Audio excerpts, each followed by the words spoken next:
आप कई बार अयोध्या गए होंगे, राम जन्मभूमि उस स्थान पर भी गए होंगे, और आज 22 जनवरी वो दिन आने वाला है जब भव्य राम मंदिर का लोकार्पण होने जा रहा है माननीय प्रधानमंत्री जी के द्वारा। और आज आपको कितनी खुशी हो रही है उस समय की अयोध्या और आज की अयोध्या को देखकर? देखिए, उस समय जब हम लगभग हमारे समझ से 72-73 में हम अयोध्या गए जी, वो 72-73 की अयोध्या जो पुलिस से घिरी रहती थी। हाँ, तो उस वक्त रामलला का जब दर्शन करने गए, वो टेंट में भगवान विराजमान थे और बड़ा दयनीय स्थिति पूरे अयोध्या की थी। सारे बड़े बड़े बिल्डिंग ये रो रहे थे। तो भगवान का दर्शन किए और भगवान का दर्शन करने के बाद हृदय एकदम वो हो गया कि हम लोग कमरे में रह रहे हैं, हम लोग सारी सुविधा से युक्त है, हमारे प्रभु इस तरह से कल्प रहे हैं, बैठे हुए तपस्या कर रहे हैं। और ठीक भगवान के विग्रह के उत्तर कोने पर एक गाय परिक्रमा कर रही थी। तो हमको ये हुआ, तो हम वहाँ पर जो सुरक्षा कर्मी थे उनसे पूछे, उनके लिए गाय कहीं ये रोज 108 परिक्रमा करती है।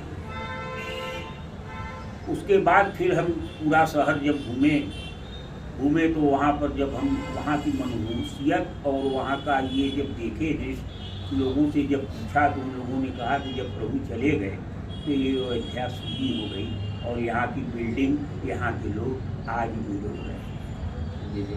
तो गुरुजी, ये जो इस समय वर्तमान में वाद प्रतिवाद चल रहा है, जिनके राम हैं, कहा जाता है कि जन जन में राम है, कण में राम है, मन मन में राम है, तो जो इस समय भी 500 साल के लंबे इंतजार बाद लोकार्पण होने जा रहा है, और वो भी सनातन धर्मी हैं, ध्वजवाहक है सनातन के, वो आखिर ऐसी बातें करके क्या एक संदेश देना चाहते हैं? नहीं, देखिए, ऐसा है कि जब भगवान राम थे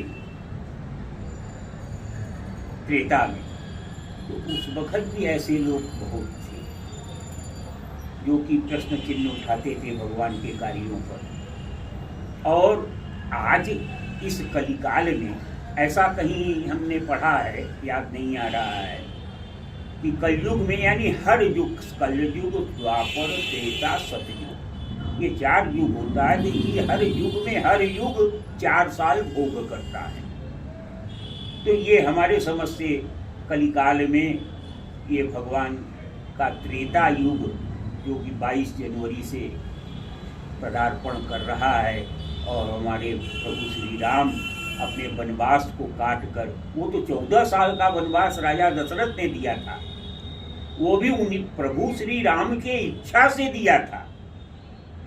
इसीलिए वो अवतरित हुए थे कि उनको वन में जाना है, वन में जाकर उनको संदेश देना है जनमानस को कि कैसे क्या व्यवहार करनी चाहिए। और आज 500-550 साल के वनवास के बाद प्रभु हमारे अपने घर में, अपने जन्मभूमि पर विराजमान होने जा रहे हैं। तो उस दिन से 22 जनवरी 2024 से हम मानते हैं कि त्रेता युग का प्रारंभ हो रहा है। और प्रभु जब अपने घर में, अपने निवास पर, अपने भूमि पर, अपने जन्म स्थान पर विराज जाएंगे तो सभी सुखी हो जाएंगे और सभी का सुख दुख सब दूर हो जाएगा। और अखंड भारत की ओर, हिंदू राष्ट्र की ओर ये हमारा देश आगे बढ़ना प्रारंभ होगा। और एक दिन हिंदू राष्ट्र होगा और पूरा हिंदुस्तान, पूरा भारत हमारा राममय हो जाएगा। तो गुरुजी, ये जो अभी वर्तमान में जो आंखें भगवान राम के मंदिर के लोकार्पण को देखेगी, इस शुभ अवसर को देखेगी, इससे पूर्व कितनी आंखें थक गई होंगी, लोग इंतजार करते हुए इस दुनिया से चले गए होंगे। तो वर्तमान में जो लोग हैं, जो इस अवसर को देखने जा रहे हैं, वो कितने भाग्यवान हैं? नहीं, देखिए, वो तो जन्म जन्मांतर, कई जन्मों के पुण्य से ये अवसर देखने का शुभ अवसर प्राप्त होता है। हमारे नेत्र धन्य हो जाएंगे उस दिन जब हमारे प्रभु बैठेंगे, और कितनों का नेत्र फूट भी जाएगा। वाह, क्या बात है, सही बात है गुरुजी। कितनों के नेत्र में रोशनी आ जाएगी, और जो रोशनी वाले हैं उनके नेत्र फूट जाए, वो अंधे हो जाएंगे। क्योंकि कहा जाए कि राम का विरोध करने वाले जो लोग हैं वो मंथरा के रूप में होंगे, क्योंकि अभी जो वर्तमान में राम का जो विरोध कर रहे हैं वो किसी मंथरा से तो कम नहीं है। रावण उनसे अच्छा था, क्योंकि रावण ने अंत में भगवान राम का नाम लिया। तो नहीं, अंत में नहीं, उसको जानबूझकर रावण ने अपनी मुक्ति के लिए जो है सो भगवान से बैठ ठाना। हाँ, बैठ ठाना और भगवान से बैठ ठान के अपने को मुक्त करवाया, मुक्ति पर प्राप्त। गुरुजी, उसका उद्देश्य सोचिए कितना साफ था कि वो मुक्ति के लिए भगवान राम ने मुक्ति के लिए सीता का हरण किया, सीता का हरण। और लेकिन जो वर्तमान में भगवान राम के आने पर उनका विरोध कर रहे हैं वो तो हमारे सामने नहीं, वो तो समझिए न, तो वो हम हमारे समझ से वो तो न राक्षस में है न देवता में है, वो किसी और योनि के लोग हैं।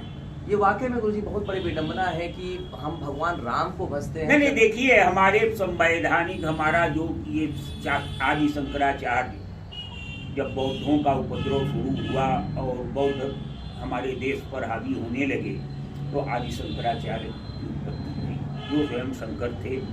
और उन्होंने सनातन धर्म की स्थापना के लिए 4 पीठों का निर्माण किया और स्थापना किया, और 4 पीठों की मठामनाए व्यवस्था संविधान बनाया कि यहाँ पर शंकराचार्य कैसे बैठेंगे। तो शंकराचार्य के लिए ये नियम बनाया गया कि ये शास्त्रार्थ होगा, और जो शास्त्रार्थ में सभी को विजय प्राप्त कर लेगा वही शंकराचार्य होगा। आज तो वसीयत से शंकराचार्य बन रहे हैं। कौन शंकराचार्य शास्त्रार्थ से विजय प्राप्त करके शंकराचार्य की गद्दी को बैठा है? आज तो वसीयत चल रही है, जो जिसका प्रिय है, जो जिसका वो है, उसको वसीयत लिख दिया। और वो आज भी लड़ाई है, कई पीठों पर आज भी मुकदमे चल रहे हैं, लड़ाई चल रही है। तो ये रह गया ये कि ये कलिकाल है। अच्छा, दूसरी बात ये है कि जहाँ तक सवाल है, मोदी जी को लोग आज कह रहे हैं कि मेहरारू को लेकर आवे, और बहुत ही ऐसे वैसे अपवाद चल रहा है। तो देखो भैया, जितने भी बड़े बड़े संत हुए सब शादीशुदा थे, भले स्त्री का त्याग कर दिए लेकिन पहले शादीशुदा थी। 16 संस्कार में एक संस्कार वो भी होता है पाणी ग्रहण संस्कार। और जिन लोगों का पाणी ग्रहण संस्कार नहीं हुआ और वो उच्च पद पर बैठ गए तो वो अपूर्ण है, पूर्ण नहीं उनको माना जाता। ये हमारा इतिहास उठाकर देख लीजिए। तो रह गया ये कि शिव सत्यात्मक ये शरीर है और शिव सत्यात्मक ये हमारा पूरा ब्रह्मांड है। तो इसमें अब शिव ही जब राम का विरोध करने लगे तो शंकर जी ने क्या कहा कि शिवद्रोही मम दास कहावा, कोई नर मोहि सपने नहीं भावा। तो भगवान की निगाह से जो लोग इसका विरोध कर रहे हैं या जो लोग इस पे अपवाद खड़ा कर रहे हैं वो भगवान के द्रोही हैं, शिव और राम के द्रोही हैं। इसका फल उनको भुगतना पड़ेगा, आज भोगें चाहे बाद में भोगें, भुगतना पड़ेगा। गुरुजी, वास्तव में आपने बहुत बहुत धन्यवाद। और कितनी एक आपकी जो बातें हैं प्रत्येक सनातन धर्मियों के दिल में समाहित होगी, क्योंकि राम सबके हैं, हम राम के हैं, कण कण में राम हैं। और कहा जाए कि जब व्यक्ति अंतिम समय उसकी शव यात्रा, राम नाम सत्य है, सत्य है। तो गुरुजी, ये जो राम नाम सत्य हम बोलते हैं, जो मृत व्यक्ति है वो तो सुन नहीं रहा है, तो ये किसके लिए होता है? नहीं, देखिए, ये कहा जाता है कि पृथ्वी पर जन्म लिया, गर्भधारण से लेकर और मृत्यु तक ये 16 संस्कार शरीर का होता है। तो ये 16 संस्कार में आखिरी में फिर वो मृतक संस्कार होता है। तो भगवान ये कहते हैं कि देखो बेटा, तुमको 99% देकर हमने पृथ्वी पर भेज दिया, 94 गुण आपको देकर हमने पृथ्वी पर भेज दिया और 6 गुण अपने पास रख लिया। क्या रख लिया कि हाँ नीलाभजी वन मरण जस अपजस विधियात। ये भरत जी को गुरु जी ने कहा, सुनो भरत भाभी प्रबल विलक्ष कहो मुनिनाथ, हाँ नीलाभजी वन मरण जस अपजस विधियात। ये विधि के हाथ है।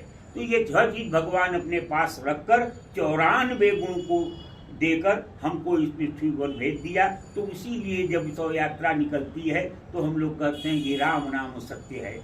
अगर कुछ है संसार में, अगर कुछ है कहीं, तो एक ही है, कहे राम नाम सत्य है। राम का नाम ही सत्य है और सब मिथ्या। वाह। बहुत बहुत धन्यवाद गुरुजी।